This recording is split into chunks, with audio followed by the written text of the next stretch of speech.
헌법재판소가 한덕수 대통령 권한대행의 헌법재판관 임명 절차를 중단시켰습니다. 헌재는 김정환 변호사가 헌법소원과 함께 낸 효력정지 가처분 신청을 재판관 9명의 전원일치 의견으로 인용했습니다. 재판부는 우선 대통령 권한대행이 재판관을 지명하고 임명할 권한이 있는지 단정하기 어렵다고 했습니다. 그러면서 만약 권한이 없다면 소송 신청인의 재판받을 권리가 침해될 수 있다고 판단했습니다. 모든 청구인은 헌법과 법률이 정한 자격과 절차에 의해 임명된 재판관에게 재판받을 권리가 보장되어야 하는데 한대행의 재판관 지명은 이 같은 권리를 침해할 수 있다는 겁니다. 앞서 지난 8일 한덕수 대행은 이완규 법제처장과 함상훈 서울고법 부장판사를 대통령목 재판관 후보자로 지명했습니다. 지명과 동시에 학계에서는 월권 논란이 불거졌습니다. 권한대행의 역할은 현상 유지에 국한되는데 이 같은 지명은 직무 범위를 넘어선 위헌적 행위라는 겁니다. 김정환 변호사와 민변 등이 헌법소원과 함께 가처분 신청을 내는 등 헌재의 관련 접수도 잇따랐습니다. 사건 접수 일주일 만에 결정이 나왔는데 금요일 문형배, 이미선 두 재판관 퇴임을 앞두고 결정을 서두른 것으로 보입니다. 이번 가처분 결정을 통해 한대행이 지명한 이완규, 함상훈 두 재판관 후보자에 대한 임명 절차는 멈추게 됐습니다. 이제 헌재는 한대행의 헌법재판관 임명이 위헌인지 여부를 판단하는 헌법소원 본안 판단에 나서게 됩니다. 총리실은 헌재 결정을 존중한다면서 본안 선고를 기다리겠다고 했습니다. MBC 뉴스 윤상문입니다. 한덕수 권한대행은 헌법재판관 지명 발표가 단순한 의사표시에 불과하다며 법적 효력이 있는 공권력 행사가 아니라고 주장했습니다.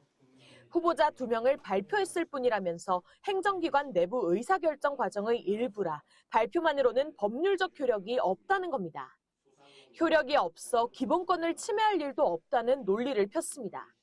따라서 헌법재판소가 가처분 신청을 각하해야 한다는 겁니다. 하지만 헌재는 이 같은 주장을 전혀 받아들이지 않았습니다. 한대행이 임명 의사를 공표함과 동시에 그 임명 절차가 공식적으로 게시된 것이라며 한대행이 국회에 청문회를 요청하고 일정 기간이 지나기만 하면 후보자가 재판관으로 임명된다고 지적했습니다. 그러면서 현 시점에서 한대행이 가까운 장래에 후속 절차를 진행해 후보자를 재판관으로 임명할 것이 확실히 예측된다고 볼 수 있다고도 했습니다. 내부적인 절차에 불과한 게 아니에요. 발표 행위. 네. 그 자체가 이미 공적인 권한 행사를 하겠다는 대외적인 의사 표명이거든요. 네. 당연히 임명과 불가분은 관계 있는 거죠. 헌법재판소는 대통령 권한대행에게 대통령목 재판관을 임명할 권한이 있다고 단정할 수 없다는 점도 명확히 했습니다. 임명권이 없다면 발생할 문제들도 조목조목 지적했습니다. 신청인뿐만 아니라 진행 중인 모든 헌법재판 사건 당사자들의 재판받을 권리가 침해될 수 있고 가처분이 기각되었다가 본안 사건이 인용될 경우에는 이완규, 함상훈 후보자가 재판관으로서 관여한 헌재 결정 효력에 의문이 제기되며 헌법재판소 심판 기능에 극심한 혼란이 발생할 수 있다는 겁니다.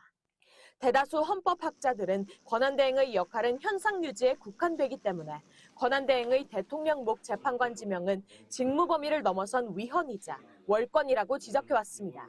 MBC 뉴스 구나인입니다. 가처분 신청이 받아들여지면서 한덕수 권한대행의 헌법재판관 임명 시도에 제동이 걸렸습니다. 헌법소원 본안 판단이 나올 때까지 한대행이 지목한 이완규 법제처장과 함상훈 서울고법 부장판사의 임명 절차가 중단된 겁니다. 헌재의 가처분 결과에는 즉시 항고도 제기할 수 없습니다. 이완규, 함상훈 두 후보자가 재판관에 임명될지는 이제 헌법소원 본안 판단에 달렸습니다. 관심은 본안 판단이 언제 나오느냐는 겁니다. 재판관 9명이 심리해 결론을 내린 가처분 신청과 달리 본안 판단은 재판관 7명이 심리할 걸로 보입니다. 당장 문형배, 이미선 두 재판관이 퇴임을 하고 나면 빈자리를 채울 수 없기 때문입니다. 7명의 재판관만으로도 사건 심리는 가능해 한대행 측 주장처럼 당장 헌재 기능이 마비될 우려는 없습니다. 헌법재판소는 오늘 결정문에서 2명의 재판관이 퇴임한 이후에도 7명의 재판관이 사건을 심리해 결정할 수 있고 나머지 2명의 재판관의 의견에 따라 사건의 향배가 달라질 수 있는 경우에는 그 임명을 기다려 심리와 결정을 할 수 있다고 했습니다. 관건은 본안 판단이 6.3 대선을 넘기느냐입니다. 만약 대선 전까지 결론이 나오지 않는다면 당선된 새 대통령이 한덕수 대행의 지명을 취소하고 대통령 몫의 새로운 헌법재판관 후보자를 지목할 수 있습니다.